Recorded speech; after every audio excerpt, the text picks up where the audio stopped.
Good afternoon and welcome to our new webinar series, Shaping the Cyber Physical Future, Trends, Challenges, and Opportunities for 2025. I am Natalia Paulino from Claro Enterprise Solutions, and I will be your host today. A big thanks to all of you joining us for taking your time from your day to be here with us to learn more about the cyber physical landscape and what we should expect for 2025. A few housekeeping items before we get started. All attendees will remain muted for the duration of our session. However, we do encourage you to ask questions. Please feel free to type your question in the chat. I will be monitoring them and we will go through them at the end of the session. Anyone who registered to this webinar will receive a link in your inbox with the recording of the session in case you want to go back to it. Okay, so now introducing today's speakers. From Claro Enterprise Solutions, we have Cesar Salazar, Chief Operating Officer. Cesar is a seasoned leader in technology and operations, playing a critical role in the evolution of Claro Enterprise Solutions across cloud, cybersecurity, IoT, and network connectivity technical domains. As key figure in the organization, Cesar has been instrumental in shaping the company's technical strategy by combining his global expertise with a forward-thinking approach. His leadership has been crucial in positioning Claro Enterprise Solutions at the forefront of technological advancement, positioning Claro as a single-source IT solutions provider for growing businesses in the rapidly evolving markets, while driving innovation across multiple domains. Today with us, we have Alison Taylor, a strategic advisor of Thought Marketing. Alison Taylor is a seasoned leader and respect figure in the global cyber community with hands-on experience in product innovation. She has worked across major tech sector, from email security at McAfee to application security developer tools at Checkpoint and cloud services at EMC. Alison has served as an advisor to corporations and has launched her own AI startup in Silicon Valley, demonstrating her expertise in driving innovative solutions in cybersecurity and AI. Alison and Cesar, I am excited to have you both, and I'm looking forward to the insightful conversation we will have today. Thank you, Natalia. I'm excited to be here with Cesar today. Thank you. Welcome. Okay, so the topics that we will discuss in this session, we will start with a poll determining your IT baseline. We will uncover some trends on how technology waves impact IT, AI, cybersecurity, and compliance realities. Then we will move on to discover what are the safeguards and challenges safeguards companies should be evaluating and implementing, and challenges that companies are facing with implementation. The next session is about, we will uncover all the opportunity. We will define the Claro cyber physical vision and approach. We will discover also some computer vision use cases. And last but not least, we will have new product announcements that we are very excited at the end of the session. Give me 1 second, I'm having some technical difficulties. Okay. So we'd like to invite you to do a self-assessment and share with us a little bit about yourself. Here are 3 different options on how people can describe their IT role and where they think the organization is at. So please type A, B, or C in the chat to let us know which one of these options you feel identified. For example, option A, maybe you are in survival modes, firefighting on threats, outage, and user request. Or option B, in a smart mode, mostly automated and functioning people, processes, and systems. Or option C, in leadership mode, where you are coordinating with business leaders on how tech drive market leadership KPIs. So please type in the chat which of these options you feel identified with.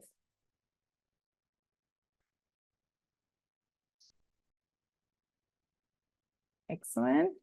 I see that some of you are in the leadership stage. And others are maybe in the survival mode. Excellent. It looks like we have an interest mix of people in each one of these stages. Now I'll hand it over to Allison. She's going to talk about trends that you can prepare your organization for the inevitable waves of B2B technology that are coming up in 2025. Allison, welcome. Great. Thank you so much, Natalia. Thank you for folks that have filled out the poll. You can continue to do this throughout A, B, or C. It gives us a sense, and what we see is we have a nice mixed audience. So I'll be speaking at different levels through this presentation. For those of you that are deep technical experts, thank you for existing. We wouldn't build innovations if it weren't for you. What you're going to find is much of what you'll want is in the second section when Cesar is presenting, and you'll have more technical diagrams and use cases. In this front end, I still hope will be very helpful for all of you because it sets context. And having delivered billions of dollars of technology implementations over the years, what I found is that context is often overlooked and missed, and yet it's so important to help you get your organization on board with changes you need to make or implementation progress, solutions that you need to implement. So if you move to the next slide, please, we're going to get started. And what's ironic is in order to look at the past, in order to understand the future, we have to look at both past and future at the same time. And it's those of you who are Michael J. Fox fans, Back to the Future, you understand that things may have happened in the past that are still relevant, and then some things are not relevant. So we're going to talk through a couple of technology waves and have some takeaways of what we can learn from that, because we're now in the middle of another wave. We're in the AI wave, and we're going to distinguish a bit more on what AI we're talking about in a little bit. But if we start here, let's just understand where we are. And those of you who are in the leadership mode probably know this, and you're driving it through your organization. But some folks weren't around when the web first version, Web 1.0, began. And it's helpful if you look on the left of the slide at the web wave, how that stage went. And we're going to do the same thing for cloud, and you're going to see some patterns. So for those of you who missed the web wave, what happened is practically overnight, companies realized, hey, there's an internet, we need to be part of it. And literally you'd be driving down the highway and a company that yesterday was called Acme would suddenly be called acme.com in a few weeks. There was a rush of excitement, interest, and a wave around something that was called the web. Then they moved into dabbling, what I call the dabbling stage. In IT, you might call it a pilot, a proof of concept, maybe a use case trial.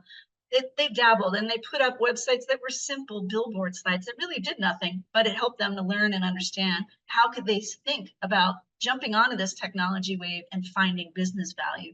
And by doing a simplistic trial, they could start to realize in their own environment all the different unique values that they could bring to it.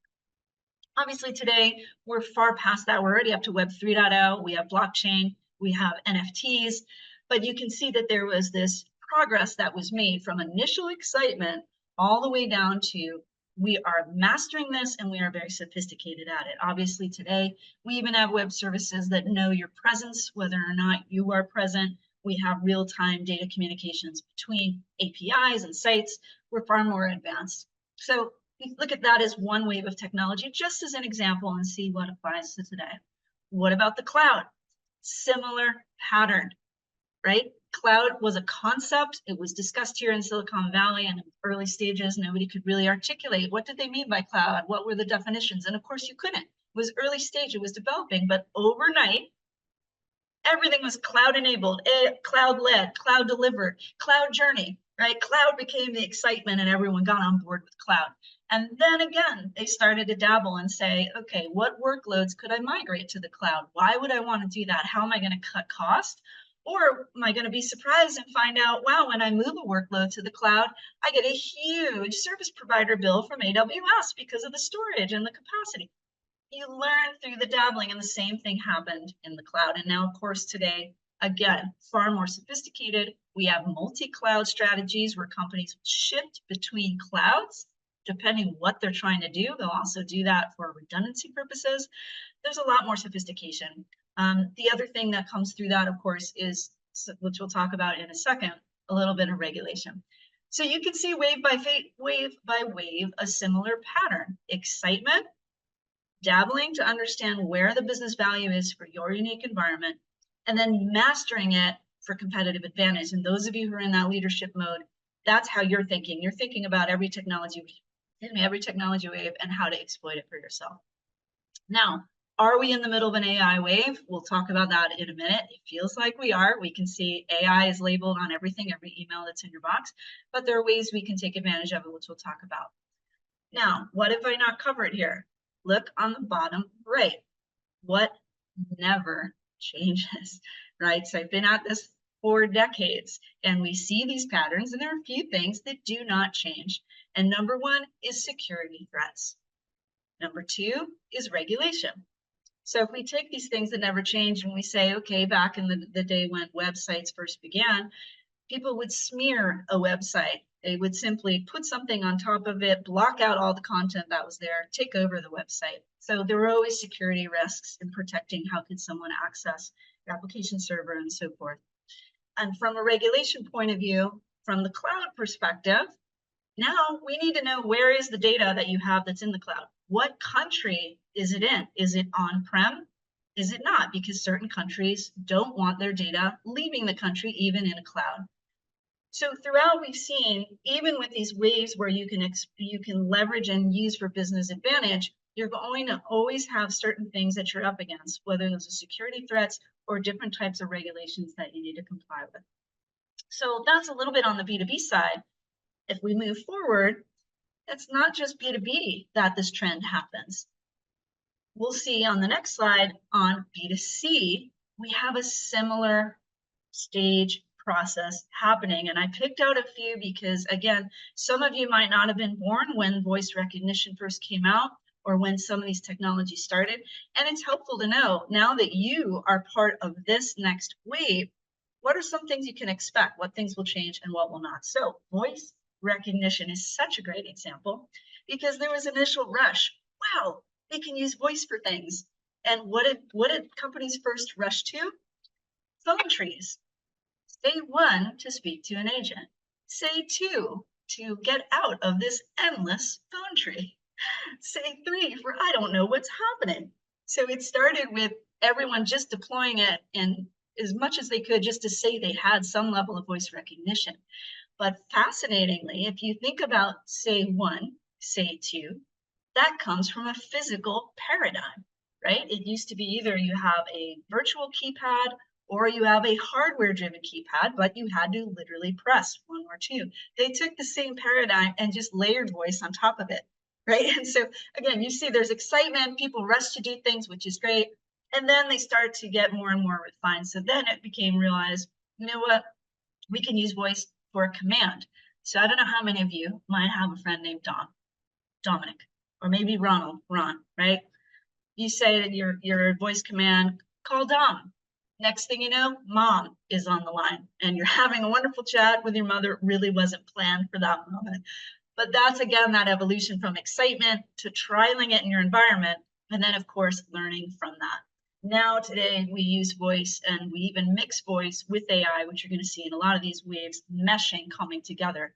And so voice is even a security factor. And to verify, yes, it is Natalia or it is Cesar. So we see that with voice recognition. What about e-commerce? Why am I showing e-commerce? It's one of the most important drivers of the economy today. Excuse me, there's more bought online than in stores today. And we saw a similar thing. The idea that you could put up a website, you could sell something. And if any of you have ever watched the show Young Sheldon, you can get a sense for this. He buys a comic book back in the day. So there are these individual people, individual sites originally. And then, of course, we had platforms realizing, okay, a point individual is not enough. We need to consolidate into platforms. And then we saw all the big sellers come on board. Today, we've gone so much further. We have aggregators of e-commerce. We have dynamic pricing, which means whether it's Natalia or me or Cesar, we're going to get a different price for the same product based on our past history, based what everyone has learned about us.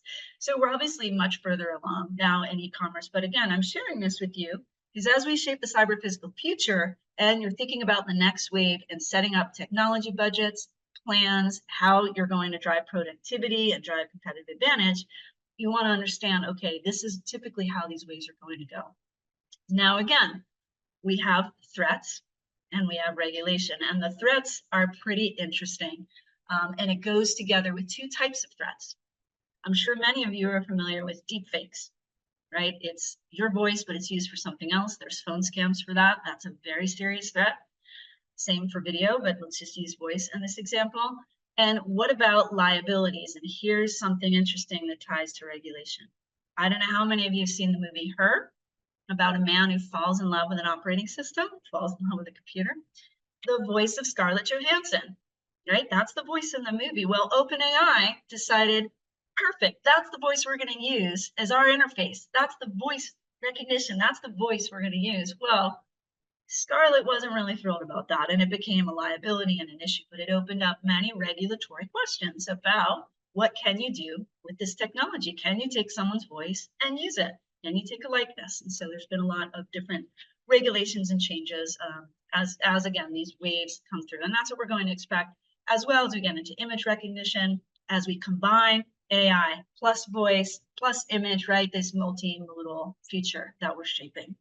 So we see, again, the waves, things that don't change is the excitement, implementing for business value, and then mastery to get to that level. When you said A, B, or C, to get to the C level, you're going to need the mastery level and the things that never change, threats and regulations.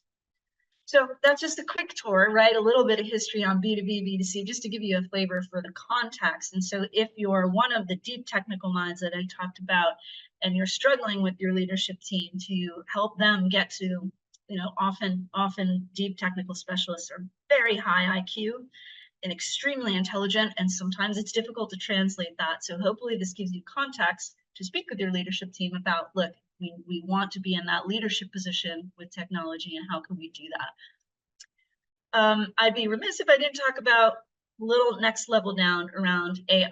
And so when we talk about AI, there's hype and then there's reality, and we're just going to do a quick summary here of some of that. So I think it's extremely important as, again, you think about no single technology wave is probably going to be separate from another. They're going to be meshed. So first part around hype, that kind of surprising to me, but then if I think about it, I guess it's not.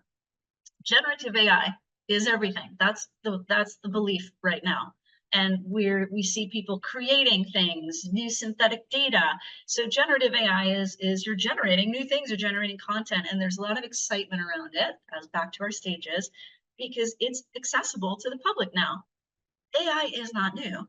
We have had AI for many, many, many years, but again, under the covers, not in the mainstream. So when these tools come out and the models improve, you have Gen AI everywhere. And when people think about AI, they're almost always talking about Gen AI. So that's the hype. And I think the reality that as business people and as IT implementers and IT decision makers, we need to think about maybe machine learning is what we need. Maybe we need what is one of the best strengths about different types of AI is high speed pattern recognition that's very accurate. Where can I do something over and over again? So it's not just about Gen AI, it's about even just machine learning. Oftentimes will suffice and be great for the use case that you have. And it does deliver major productivity gains. And I'm going to give you an example. That is my favorite example because it talks to both some of the hype and the reality on this slide. There was a pension fund organization in one of the European countries. So it's a government organization. It oversees the elderly population and needs to distribute benefits and so forth. They decided to take the pattern recognition aspect of AI and use it to prioritize all the inquiries they get on a daily basis, thousands and thousands of letters, emails, inputs. They created a prioritization structure. They cleaned up their data. They used machine learning to say, okay, this is the pattern. Supervised machine learning, looking for an output. What did they do after this was implemented, right? We went from excitement to that middle part of implementing. It reduced the time to respond by 6 to 8 weeks. So you imagine your elderly grandfather or grandmother waiting for some type of pension check, 6 to 8 weeks change in something they inquired about. Maybe they were a military veteran, maybe they had a health issue. Now, because of the prioritization and the way this agency used it, cut it by 6 to 8 weeks. Now, that's part one, which we talk about from a productivity perspective. But often people will say, well, that's replacing jobs. People could be doing that. Well, they went back and measured it, and this was Accenture data, and they measured it. If they had to do it with people, it would have required a 700% increase in staff members. And this is where we really understand the power and the productivity and efficiency. Similarly, in a school, you're not able to hire 800 security guards. You're not, right? You may get lucky if you have 3 or 4, 5, hopefully. So we're augmenting, we're combining, and that's where we're getting the efficiencies. So let's go back to the hype for a second, because I think we talked about Gen AI. Whether AI is intelligent has to do with the other hyped part, that data is everything, that data has the answers to it all. And no need to change just yet, Natalia. We can stay on this the hype versus reality page. So here, another story happening right now. Whether AI is intelligent or not, you can decide. It's a yes and no answer. The state of Nevada has one of the worst records for education, unfortunately, from a disparity view. There's a 35% difference from the wealthy district to an impoverished district in how much they spend on high-risk students. So what happens? Students drop out. It becomes a burden on the state. It's terrible for families. They decided to do something smart, do something intelligent about it. Let's use AI, and let's feed AI the patterns so we can find what makes a high-risk student. So they went from something like, I have it in my notes, I think it's 670,000 to 20,000, a massive reduction in how many students they identified as high risk. Now we might say, hey, that's intelligent, right? It's able to find things we can't, but here's where the humans come in, and we need to really be careful of how we use AI. Not everything is in the data. So it's looking at attendance records. It's looking at how many people are in their household. It's not looking at, is there domestic violence in the household? How would they know that? Is there a data point to measure that? Is the child afraid to be involved in school or go to school? Is there bullying? How do you measure bullying? There are many things that don't have a data point that's invisible. And there's contacts and there's EQ components that mix in. And that's why in the reality, when you're using any type of AI solution, it's always best with continual human tuning. Someone who looks at it, especially when you get into medical environments, you do want a radiologist who's been trained to be a radiologist with all of the context to take a look at what AI is doing, especially when it's high stakes situations. The other hype is, oh, just add it in and that's it. We always recommend, always, training your staff. Do they understand the power of this? And what I think will be one of the most important skills in the future for any leader is going to be high integrity and a moral compass, because you are going to have these incredibly powerful tools and going to need to make some very difficult decisions. So in the state of Nevada example, it's going to be a difficult decision. Where do we apply it? How do we improve the system? And most likely what will happen is you will use the technology and you will use human experts combined to make your decision. So that's a little bit around the AI hype versus reality. Just wanted to give you a little bit of background on that. And now we're going to switch into a little bit of a different mindset. We're going to move forward on what we said was something that never changes when we go through the waves: security threats. Looks like I'll explain the slide in a minute, but let me offer two things.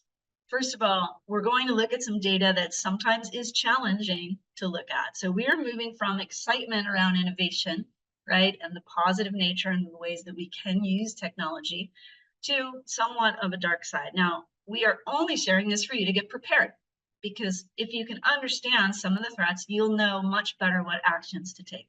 So do not get depressed, get actionable, move into the action mode and thinking about, okay, I'm not going to let this seem overwhelming. I'm going to use this to say, okay, what can I do knowing that this is the reality of the situation?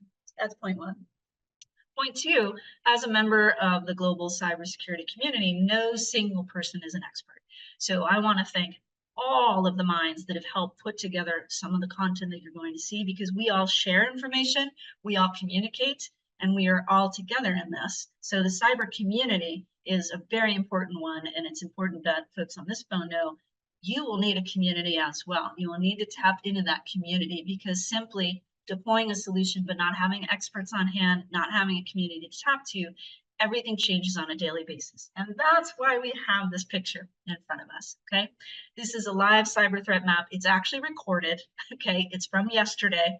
It's from our partner Checkpoint. And what it's showing is how many attacks on the particular day, which was yesterday, which was 10.2 million attacks. And it's only looking at malware, phishing, and exploits. That's all it's looking at. Today I looked at it, it was 9.9 million. So a little bit of a dip.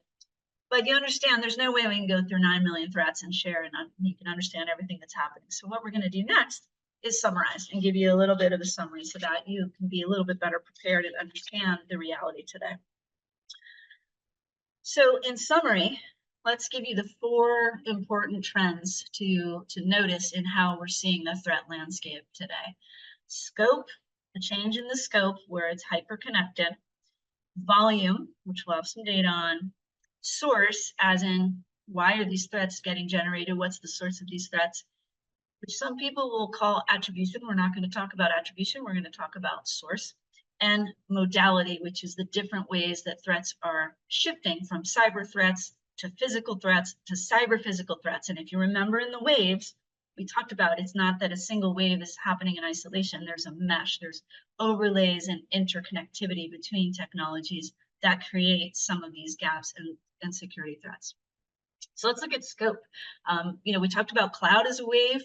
So today, we have debate around how many companies are really on the cloud. But if you at all have any file-based sharing, like Office 365, like Teams, or anything else where you're sharing files that are actually in the cloud, that is a threat, right? So the scope now is that anyone with a cloud has a different level of threat than they did before. And in one Claro Enterprise Solutions example, one prospect had 30,000 anonymous links that they discovered when they did one of the free risk assessments. 30,000 anonymous links, which means any one of those links could be opened by anyone, didn't have to be within your organization. And who knows what's in the data? Is it social security numbers? It is a list of customers. Is it sensitive data? Now you're out of compliance. Now you're facing a compliance penalty besides a security threat. So you have this hyper-connected way that companies work today. And similarly, anyone who's using Slack, right? Slack is not just your internal organization. You can have up to 250 other companies on your Slack for just one Slack Connect channel. And you can have dozens of Slack Connect channels.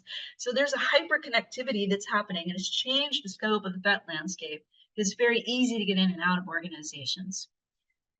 From a volume point of view, it's debatable. The last report I saw said 30%. That's from 2023 Q2 to 2024. About a 30% increase. But what's important for all of you on the phone, depending what organization you're from, it's all the way down to local organizations and SMBs, small and medium businesses. That wasn't always the case, but we're going to explain why that is in a minute. But it means you really need to pay attention no matter what size organization you are.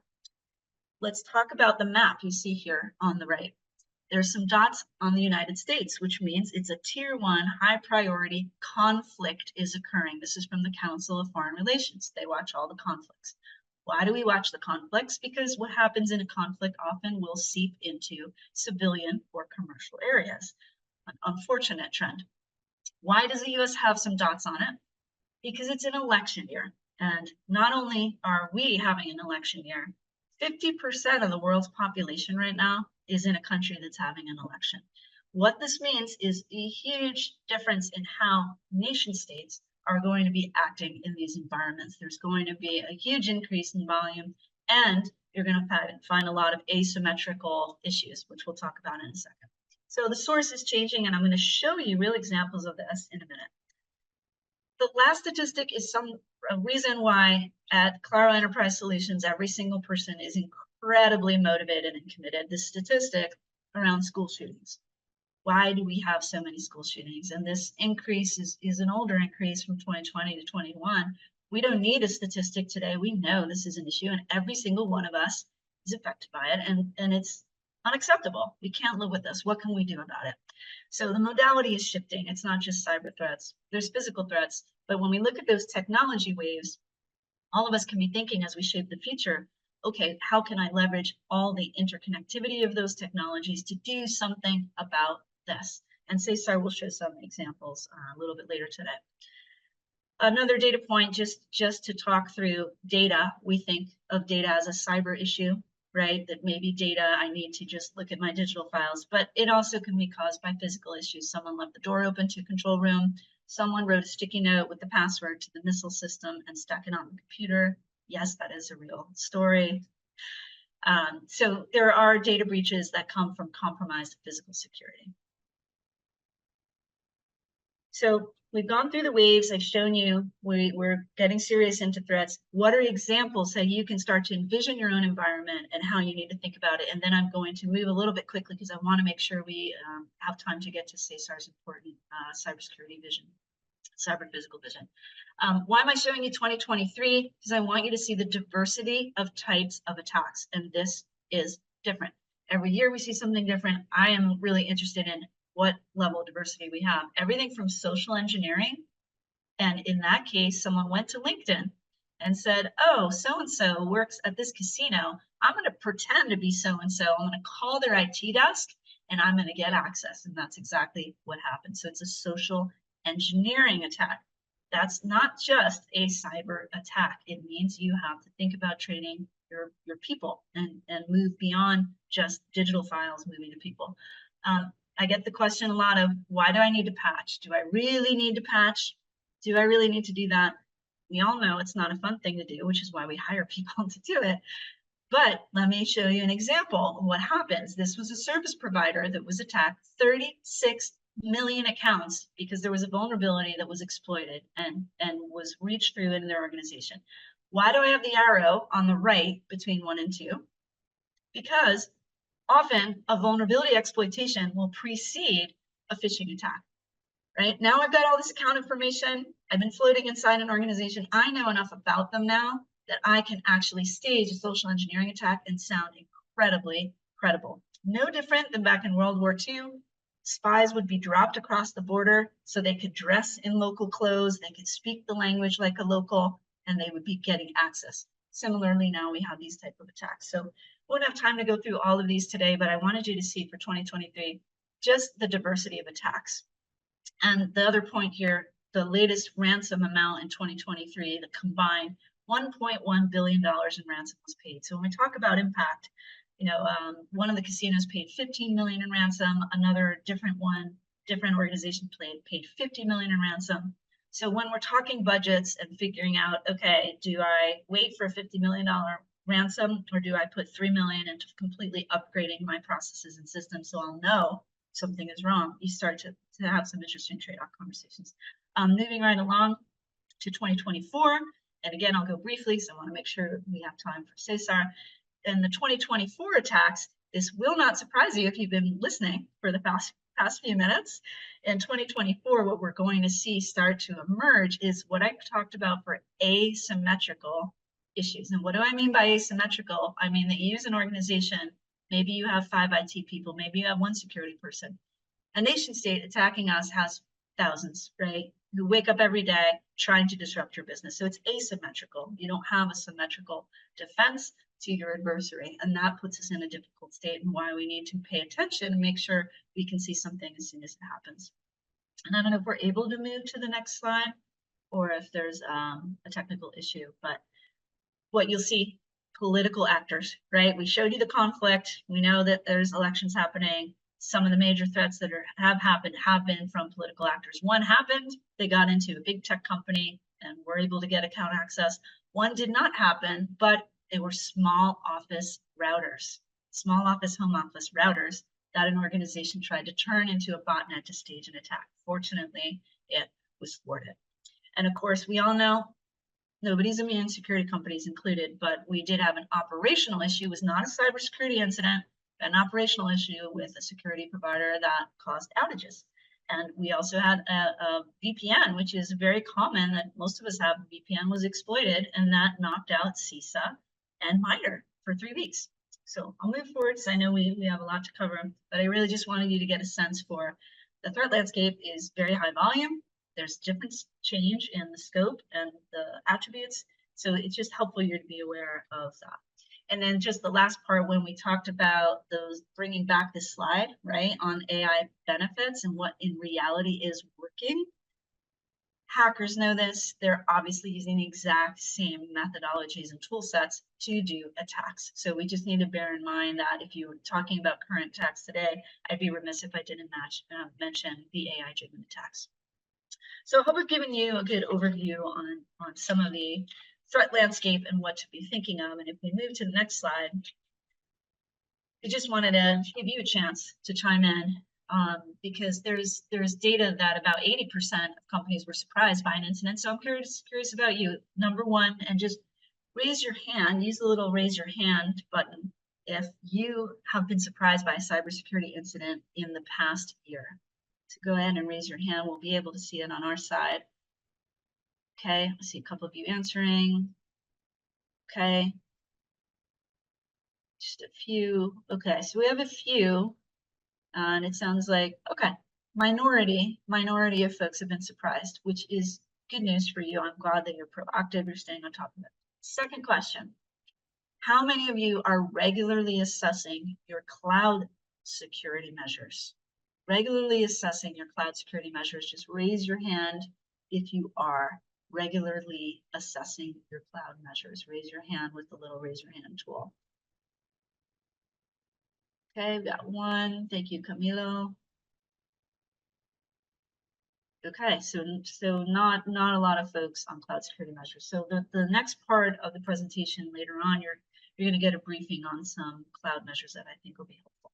So we're going to skip over next two sections. I want you to know what they are. They're compliance and standards. If that's of interest to you, please type a yes into your chat. Just type a yes. And we will come back and we will do a separate briefing on this. There's a lot happening in this space, both on cyber and on the next slide in AI regulations that you do need to be aware of, and they will impact what you're doing in the IT space. So we're happy to do that. If you type yes, if this is of interest to you, we can do that. So moving forward, let me just recap, okay? Everything is dynamic. You saw the threat count, 10 million, 9 million, changes on a daily basis. It means you have to have your processes really tight. You need to be on top of things, and you're not going to have any time allowance because regulations are causing you a 4-hour notification window. So everything's dynamic is takeaway number one. Second is you need to do daily practices. You're just going to have to get in and get used to having a daily practice so that you can be flexible. So with that, I'm going to hand it over back to Natalia, and you're going to get some more on the Claro Enterprise Solutions view of this landscape we're talking about. Thank you so much. Thank you, Allison, for that insightful presentation. It is evident there's a lot of trends coming up in 2025. And as you said, threats and regulations never change. And how critical is for businesses to start getting ready for it. But now we are about to start discussing what are the different safeguards or things that we need to consider to get ready today. And for that part of the conversation, we have Cesar Salazar from COO at Claro Enterprise Solutions to showcase how Claro is supporting customers to navigate those waves in the cyber-physical convergence adoption. Cesar, welcome. Yeah, thank you. Thank you so much. Thank you, Alison. Very great presentation and very insightful. As we have seen so far in the presentation, regardless of the waves of technologies that Alison explained, one thing remains constant. If you don't mind, go to the next slide, Natalia. So this is a summary of what is impacting us all today. I'm not going to go through all of them, but basically, I just want to bring a message here of the relentless presence of threats from bad actors that we are living today.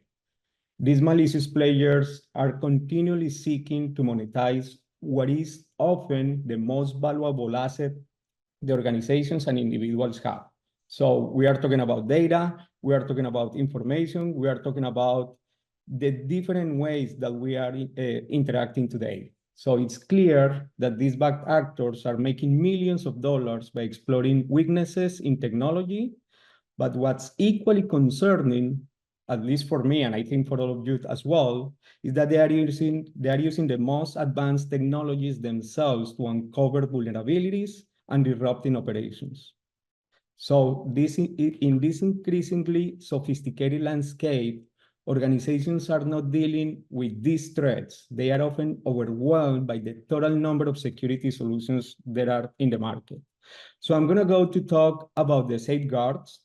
Clearly, there is no one-size-fits-all approach in security.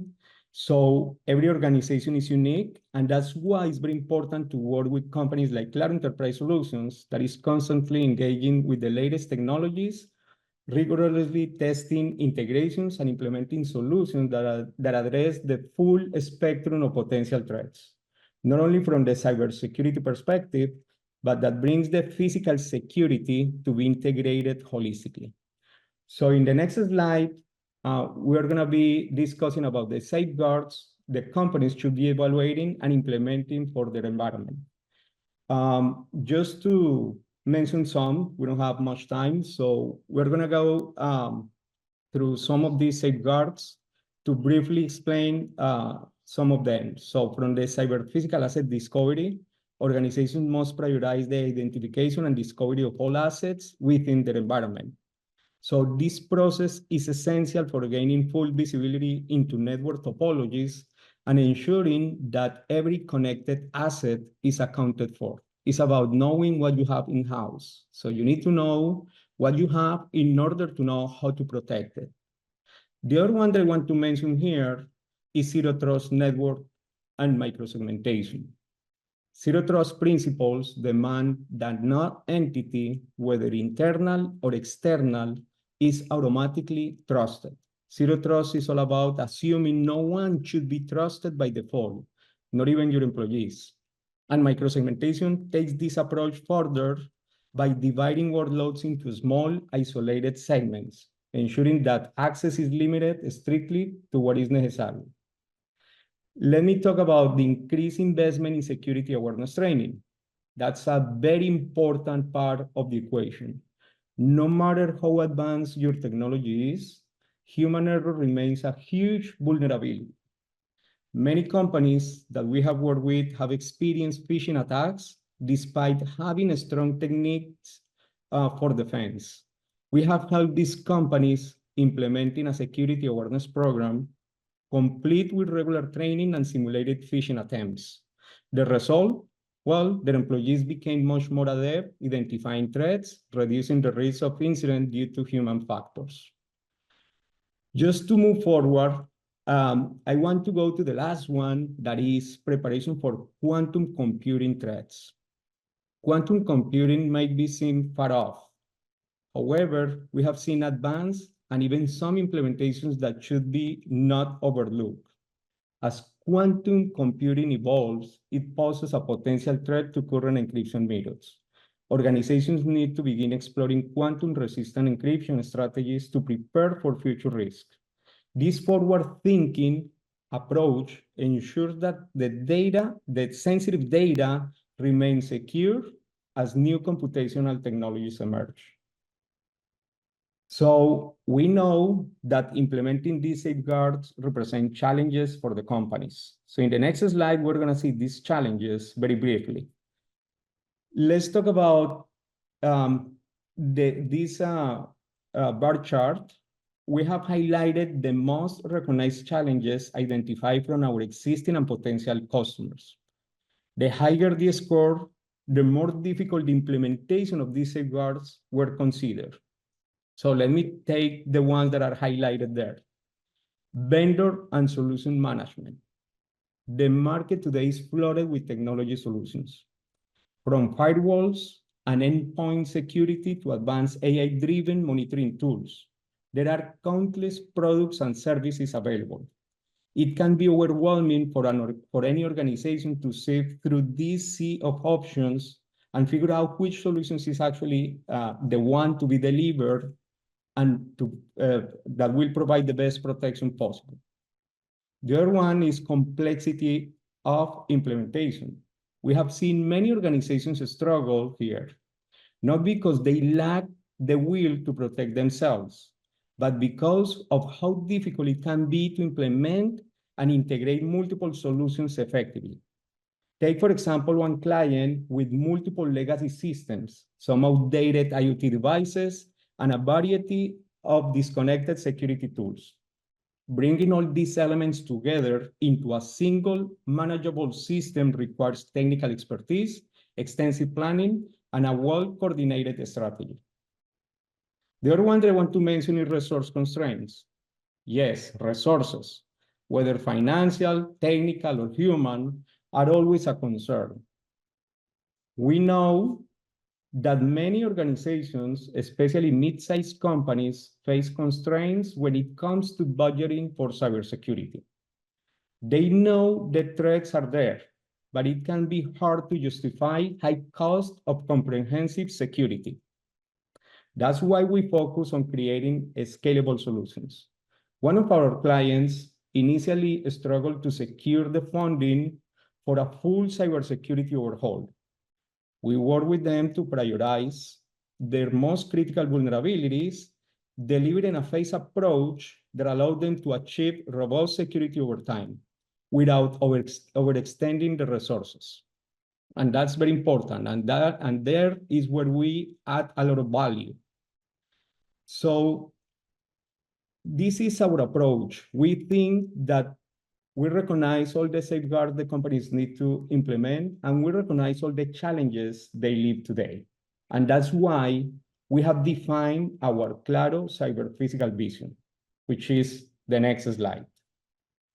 So as we have discussed, the challenges of implementing cybersecurity safeguards are vast, ranging from resource constraints and evolving threats to managing the complex vendor landscape. But now I want to take you a step further. The truth is, these challenges are amplified because we are not just dealing with digital threats, we are also dealing with physical world. And as our organizations adapt more technologies, the attack surface continues to grow. In today's interconnected world, the lines between the physical and cyber have blurred. What used to be separate entities, cyber on one side, physical security on the other, are now part of the same security equation. Think about it. A breach in our digital systems can affect your physical infrastructure, and a gap in your physical security could expose your digital assets. So how we can solve this? The answer is integration. We need to break down the silos between cyber and physical security to create a holistic defense that sees the bigger picture. Why is this integration so crucial and so important? Let me give you an example. Imagine a company using IoT sensors, biometric authentication, and video surveillance for access control. Traditionally, these are physical security tools, but they generate digital data. By correlating that data with cybersecurity systems, you create a powerful, unified approach. You gain insights that you wouldn't have had otherwise, like detecting unusual patterns of access or combining video footage with digital alerts to identify potential insider threats. At Claro, we understand that it's not longer sufficient to treat these two realms separately. Our vision is centered on cyber-physical convergence, leveraging technologies like video surveillance, IoT devices, biometric systems, and threat intelligence, among others. Not just to protect physical spaces, but to enhance user authentication, data protection, and threat detection. This convergence brings holistic situational awareness that empowers organizations to act proactively and not reactively. The integrated approach is a necessity, not a trend. So let's move to this slide where we are showing our cyber-physical convergence approach. Let's take a closer look at the diagram, which represents the Claro cyber-physical convergence where at the heart of our solution is what I call the Alerts Hub, which consolidates real-time information from both cyber and physical systems into a single point of view. This central hub is critical for 24/7 cyber and physical monitoring, enabling us to detect potential threats the moment they emerge, whether they are digital attacks or physical breaches. The foundation of our approach lies in integrating multiple vetted technologies. For instance, AI-driven analytics takes traditional video surveillance to the next level, using artificial intelligence to identify suspicious patterns that humans' eyes might miss. Combine that with insights from IoT devices. For example, on the right-hand side of the diagram, you see our IoT insights solution that is combined with this cyber-physical convergence approach, which give us a powerful system that will give you an enhanced physical security view of what's going on with your expensive assets in your environment. Not only using your video surveillance, but using the AI analytics that is on top of the video surveillance and using an IoT asset insights platform that is giving you full visibility 24/7. Now, let's extend this integration further into the local area network and wide area network environments on the left-hand side of the diagram, incorporating technologies like secure Wi-Fi solutions, unified threat management systems, software-defined WAN, and zero-trust networking. These components ensure that your network connectivity is not only robust, but also secure, with protection at every access point. By adding zero trust endpoint protection to this ecosystem, we eliminate the assumption of trust, ensuring that every device and every user is continuously authenticated and authorized. And now let's combine this with a managed detection and response solutions, which proactively hunts for threats and ensures rapid incident response. With this, you will have a holistic view and an integrated cyber-physical security architecture. This setup seamlessly integrates with cloud and backup as a service offerings, providing the scalability needed for growing operations and the critical data protection required to safeguard your assets in any scenario. We also recognize, and I said this before, that human errors is often the weakest link in security, which is why security awareness training is part of this holistic approach, ensuring employees are well equipped to recognize potential threats. And lastly, but not the least, our Security Operations Center ties it all together. This is where the magic happens. Our Security Operations Center monitors your system 24/7 with a dedicated team of security professionals using state-of-the-art tools to detect and respond to incidents as they happen. So with this, in a sense, this operational backbone is what keeps our customers safe day in and day out. This is basically the consultative approach that allows us to create tailored solutions for our customers for the evolving threats that we live on a daily basis, keeping our customers safe from threats, both now and in the future. That's why Clari is the partner that thinks differently. We don't just implement security solutions, we ensure they are part of an ongoing, evolving defense strategy. So I want to move to the next use cases. So you can see this in how it is integrated in real life. So let's walk through a real-world use case of how our AI-driven analytics enhances security, transforming standard surveillance into an intelligent, proactive security system. This first one is about weapon detection and alert. Our AI-driven analytics solution is integrated with video surveillance systems, continuously analyzing video feeds in real time.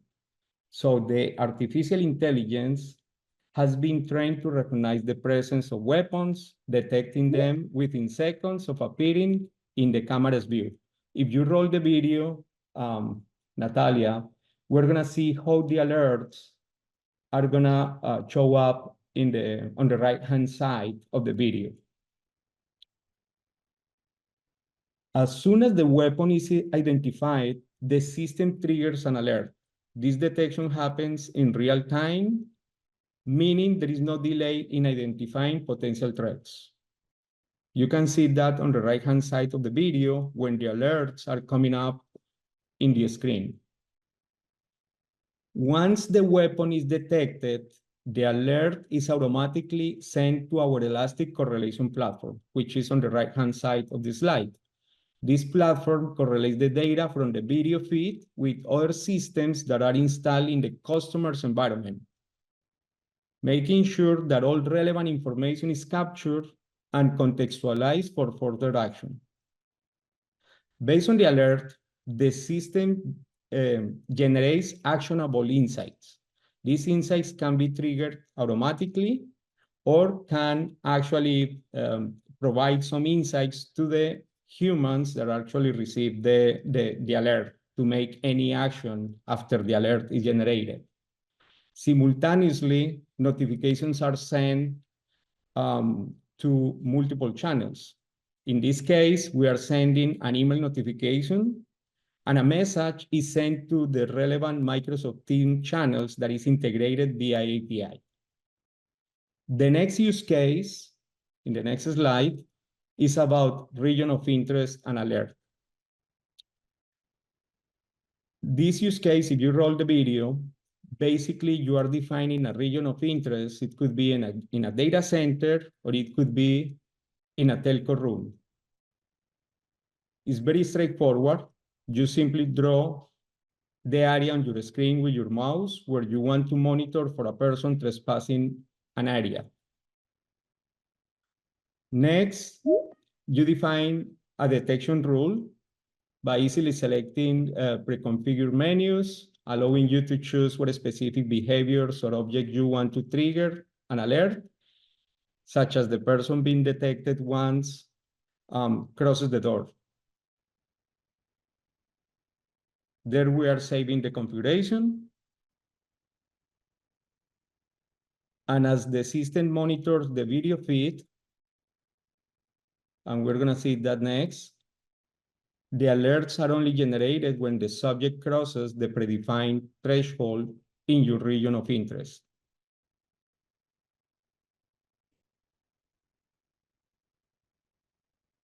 We see the person coming to the telco room, he's moving. Remember that we defined the region of interest crossing the door. So once that person crosses the door, the alert is generated on the right-hand side. The system can generate alerts to multiple destinations, as it is represented on the right-hand side of the slide. Push notifications to a mobile app for security personnel on the go, integration with alarm systems to trigger immediate security response, emails sent to key stakeholders, integration with access control systems, ensuring that lockdowns or access restrictions can be activated. And of course, sending alerts to the Security Operations Center where they can be correlated with other security data and acted upon either automatically or manually. Now let's go to the last use case. This last use case that I want to show you here is about drones detections and alert. Let me share a striking example of how drones can be used in cyber attacks, focusing on a real incident where BlackBerry faced a significant challenge and how AI analytics could have made all the difference here. In this case, a hacker used a drone to breach a corporate network by attaching a small affordable computer to the drone. Normal Arduino, Raspberry Pi, small computer like that. The hacker flew the drone over the BlackBerry headquarters and landed it on the roof, From there, the device began scanning the corporate Wi-Fi network for vulnerabilities, eventually finding one and successfully infiltrating the system. This type of attack is incredibly difficult to detect because it leverages both physical and cyber vulnerabilities. And that's exactly what happened to BlackBerry. Despite the advanced security defenses they had in place, they were caught off guard by this unconventional method of attack. The drone bypassed traditional security measures, and BlackBerry struggled to locate the source of the breach. By the time the network was compromised, significant damages had already been done, leaving the company scrambling to assess the extent of the intrusion and tighten up its security. So with these examples, I just wanted to show you a little bit of what the cyber-physical convergence strategy is. So, and why the importance of these integration capabilities for both the cyber and physical security. By correlating the data coming from physical security solutions with data coming from cyber security solutions, you can create a powerful, unified approach, maximizing possibilities to avoid security threats for your organization.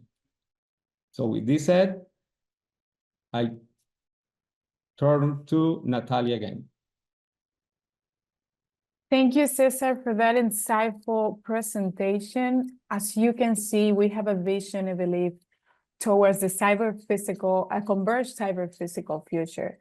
As Cesar discussed earlier, it is important for companies putting safeguard governance and risk management initiatives in place. And he also discussed how challenging it is for organizations in terms of implementation of new solutions and vendor management solution. So that being said, we have here at Cloud Enterprise Solutions, we have a SaaS suite. And today we are excited to unveil a new collaboration security management solution for Microsoft 365. This comprehensive offering is designed to give organizations full control and visibility over their collaboration environment, ensuring that the sensitive data is secure, that also governance is consistent, and compliance with regulations are maintained. The core of this solution is our data risk assessment, which uncovers on all of those hidden vulnerabilities and data exposure risk, giving you the insights needed to protect the most critical information. From the assessment to remediation and ongoing management, collaboration, security management provide all needed to safeguard your M365 environment from all of the involving threats that we uncovered today. So as I said, this solution is part of the robust SaaS suite and can be implemented also alongside with our cloud backup for Microsoft 365. It's a comprehensive cross-platform backup and restore, offering highly specialized granularity restore features for the M365. So you can restore Teams, Exchange, OneDrive, SharePoint, Dynamic and Power Platform, and much more. And the last but not least is our migration service for Microsoft 365. So if your company is starting your SaaS journey, your digital transformation journey, we can walk with you through that journey by leveraging our migration services for M365 that will help you to securely transition your digital workspace from on-premise or from other service providers to Microsoft 365 platform. So with this, I'll hand it over to Allison. Yeah, thanks everyone for staying on. I know we're about 4 minutes over, but I think it's important to just kind of recap so that you can take away some things, because we went through quite a bit. We talked about technology waves and how they impact you.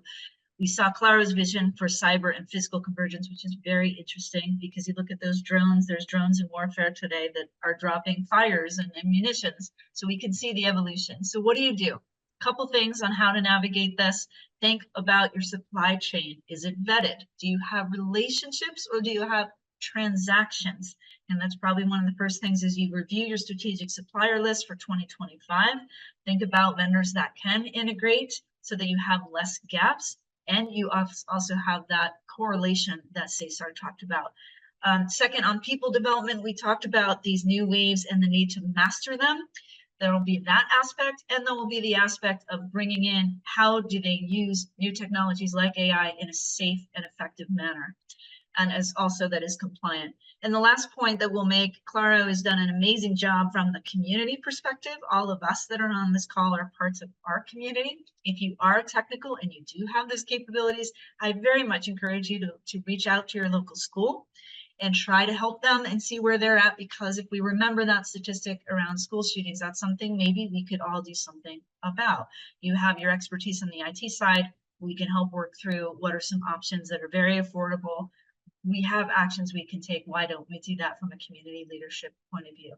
So with that, Natalia, I'll go back to you for the wrap up. Thanks everyone for attending today. Thank you, and Alison. So all of these insights, this not ends today. We will also have other webinars coming up to talk about our SaaS suite, collaboration, security management, cloud backup, and migration tools for M365. So be on the lookout for those. Save the date in your inbox. If you register for this webinar, we will be sending those out later. So a little bit about Claro Enterprise Solutions. As we said before, we are a single source technology solutions provider for growing organizations, and we are based in the Miami metro area, serving clients nationwide. There are three main reasons why our clients choose us. First, we work extensively to strengthen organization security levels, whether that's in cybersecurity or at your physical sites. We offer integrated solutions that also track physical access like vaccines or construction equipment. Second, with one of the largest cloud footprints in Latin America, we help customers to boost productivity by optimizing cloud solutions, migrating data, and implementing tools like Office 365. You have the opportunity to learn more about this by joining our next webinar. We will be focused on the cloud solutions. And lastly, leveraging our roots in complex communication service provider markets, we know networking and connectivity very well. This means that we can assess your IT environment and find ways to save costs and increase performance and many other optimizations. Be on the lookout for the save the date of our upcoming webinar, and thank you so much for our speakers, Alison and Cesar. Thank you so much for sharing your expertise with us. And you, the attendees, thank you for staying with us at this very end of the session. Thank you and have a wonderful afternoon. Thank you. Thank you so much. Thanks everyone for joining.